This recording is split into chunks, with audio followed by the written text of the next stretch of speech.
Chart में percent frequency. Okay तो ठीक है, बेटा आप लिख दो ना, मल्टीप्लाई विद 100 कर दो ना। मल्टीप्लाई विद 100 करोगे तो आपका आंसर तो आ ही जाएगा ना, that is 80%, that 0.2 that means 20%, है ना बच्चों, 20%। अब इतने तो समझदार आप हो ना, आप इतना तो दिमाग लगा ही लोगे, मुझे ऐसा अंदाजा है। हाँ जी, टेबल बना लेना, इससे आपको रिवीजन में आसानी होगी, आप कभी कंफ्यूज नहीं करोगे। उसके बाद हेमिक्रिप्टोफाइट्स पाए जाते हैं, सबसे कम मात्रा में केमिफाइट्स पाए जाते हैं। This is what the percentage occurrence in any one of the ecosystem. Normal spectrum कहते हैं इसको बेटा। तो रोंकेयर ने घूम घूम करके बहुत सारे इकोसिस्टम को स्टडी किया और ये कंक्लूजन मिला, सब बनाना है, ये भी बनाना है। उसके बाद एक बड़ा फेमस सा प्रिंसिपल है जिसको आप याद रखोगे, एक लॉ है जिसको आप याद रखोगे, रोंकेयर ने दिया था। अब सिर्फ याद रखना, बाकी कुछ परेशान नहीं होना, बाकी कुछ सोचना नहीं, just remember this information. C.2 कैसे, C.2 कैसे, C.2 कैसे। अच्छा गलती हो गई बेटा, वहां कैलकुलेशन में गड़बड़ है। ये तो कैलकुलेशन एरर है ना बेटा, लिखने में गड़बड़ी हो गई है। 0.5 आएगा, लिखने में गड़बड़ है ना इसका, तो क्या, ये भी मैंने 0.2 लिख दिया। अरे बड़ा गड़बड़ कर रखा है भाई हमने, ठीक है, वो लिखने में मिस्टेक हो गई गलती से, मिस्टेक वाली बात, ठीक है। वैसे ही now everything is okay, very good. So Raunkiaer ने, अच्छा सी और डी वाला तो देखो, देख लिया सुमैया बेटा, क्लियर है।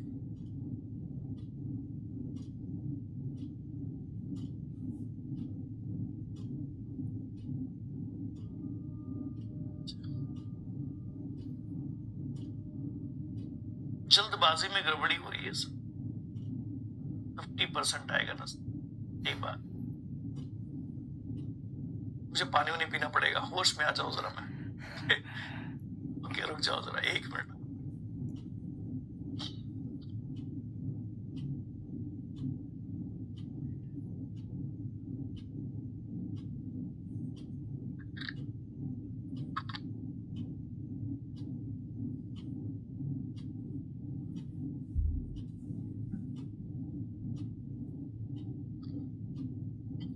चलो आगे बढ़े फिर, क्लियर है, आगे बढ़े।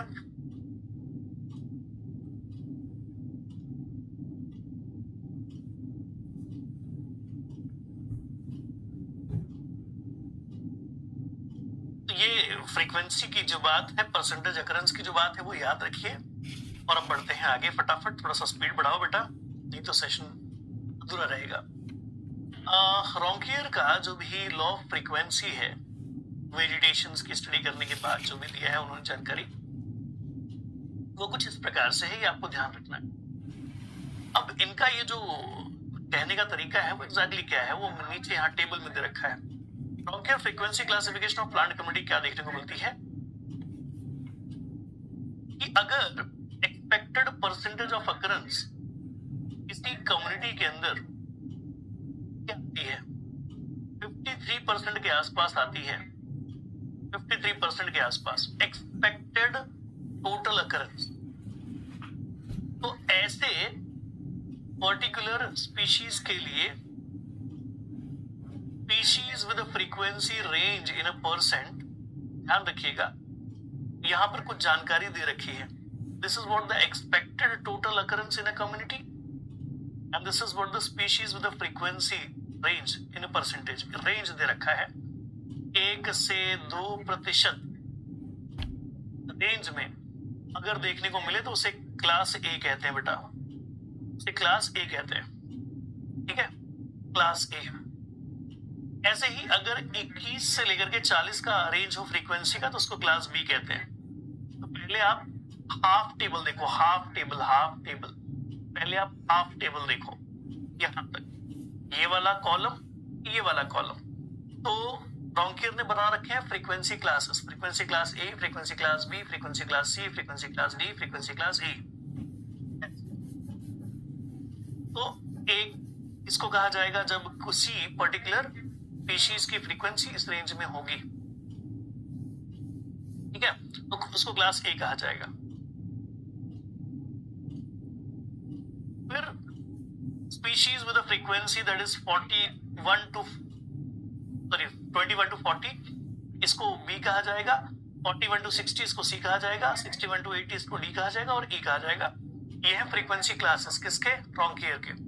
अब नेचर में जो सिचुएशन देखने को मिली उसके बेसिस पर, उसके आधार पर ये क्या कहते हैं, तो नेचर में जो अकरेंस है उसके आधार पर ये क्या कहते हैं, उसके आधार पर इन्होंने देखा कि ए क्लास वाले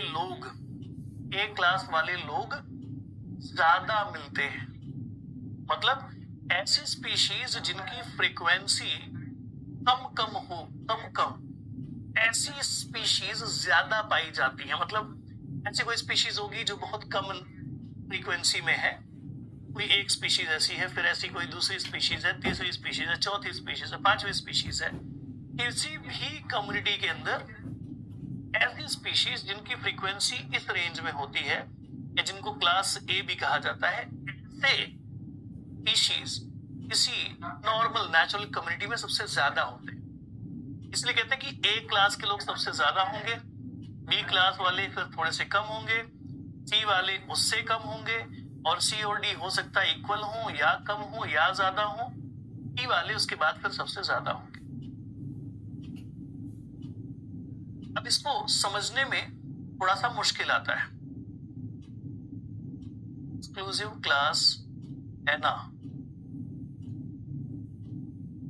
इसको समझने में थोड़ी सी मुश्किल आती है। अब जैसा कि अगर मैं समझाने की कोशिश करूं कि किसी कम्युनिटी के अंदर A B C D E नाम के स्पीशीज हैं, A B C D E या 1 2 3 4 5 अलग अलग स्पीशीज हैं, तो इन सभी की जो फ्रीक्वेंसी निकल करके आएगी वो कम आएगी।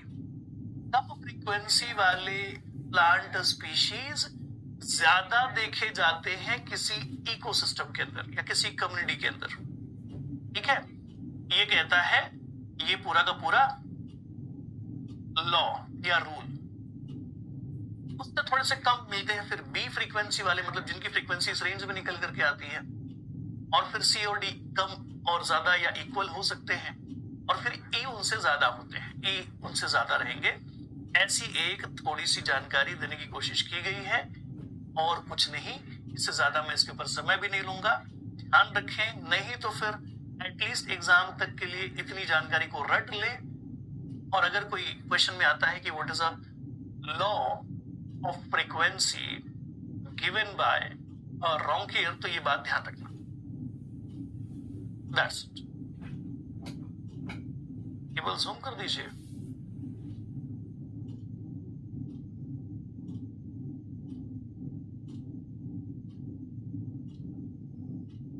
वही तो हम कह रहे हैं, ये बात जल्दी समझ नहीं आती।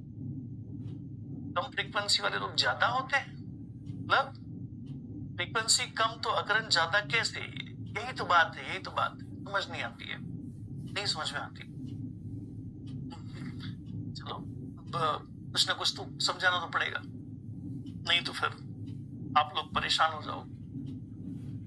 तो इसको ऐसे समझ लो, एक एग्जाम्पल लेकर के। क्या होगा ये एग्जाम्पल?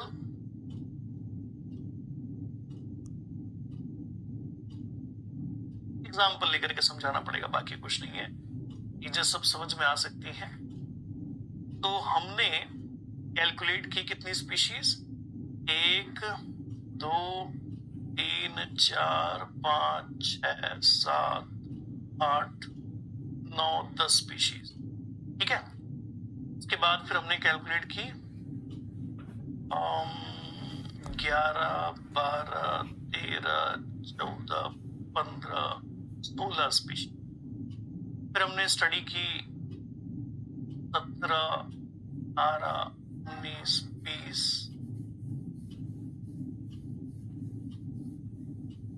फिर 21 22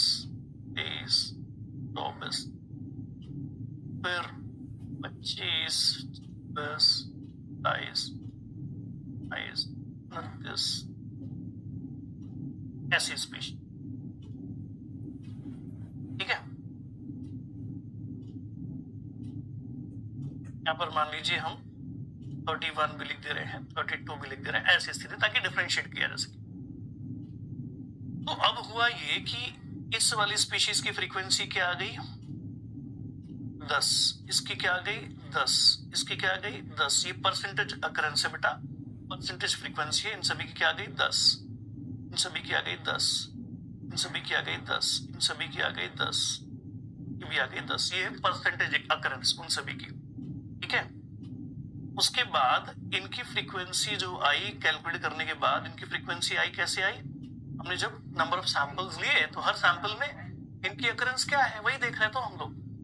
अब इस केस में इनकी फ्रीक्वेंसी आई 25, इनकी आई 25, फ्रीक्वेंसी परसेंटेज फ्रीक्वेंसी 25, 25, 25, 25, 25, 25। ठीक है, अब ये जो स्पीशीज है इनकी फ्रीक्वेंसी देखते हैं। इनकी फ्रीक्वेंसी आ गई 45, 45, 45, 45। हम यहाँ एक स्पीशीज के ज्यादा नंबर में है ये बात ही नहीं कर रहे हैं, हम तो अलग अलग स्पीशीज की बात कर रहे हैं, अकरेंस की बात कर रहे हैं। फिर ये जो मिला, मान लो ये मिला 50, ये मिला 50, ये मिला 50 से ज्यादा लेना पड़ेगा ना। क्या है रेंज, क्या दे रखी है, रेंज दे रखी है 61 से, मान लो 65, 65, 65, 65। और इनकी क्या दे रखी है, इनकी दे रखी है मान लो 90, 90, 90, 90। इनकी फ्रीक्वेंसी जब आपने निकाली ये बहुत फ्रीक्वेंट थे। ठीक है, तो इन्हें आपने क्लास ए कहा, इन्हें आपने क्लास बी कहा क्योंकि उनकी फ्रीक्वेंसी उस रेंज में आ रही है कैलकुलेशन की वजह से। इसको सी कहा, इसको डी कहा, इसको ई कहा। तो अब ऐसे लोग ज्यादा देखने को मिलते हैं कहां पर, कम्युनिटी के अंदर। ऐसे लोग इससे थोड़ा सा कम देखने को मिलते हैं, ऐसे लोग और कम देखने को मिलते हैं। ऐसे लोग इक्वल हो सकते हैं या ज्यादा या कम हो सकते हैं, और ऐसे लोग ज्यादा होते हैं। यही तो लिखा है। समझ में नहीं आ रहा है, फॉर्मूला समझ में नहीं आया, अब समझो, अब तो समझो, अब तो समझो। कम फ्रीक्वेंसी वाले स्पीशीज ज्यादा देखने को मिलते हैं। Why they are frequent? ये तो सैम्पलिंग पे पता चला ना बेटा, ये तो सैम्पलिंग करने से पता चला।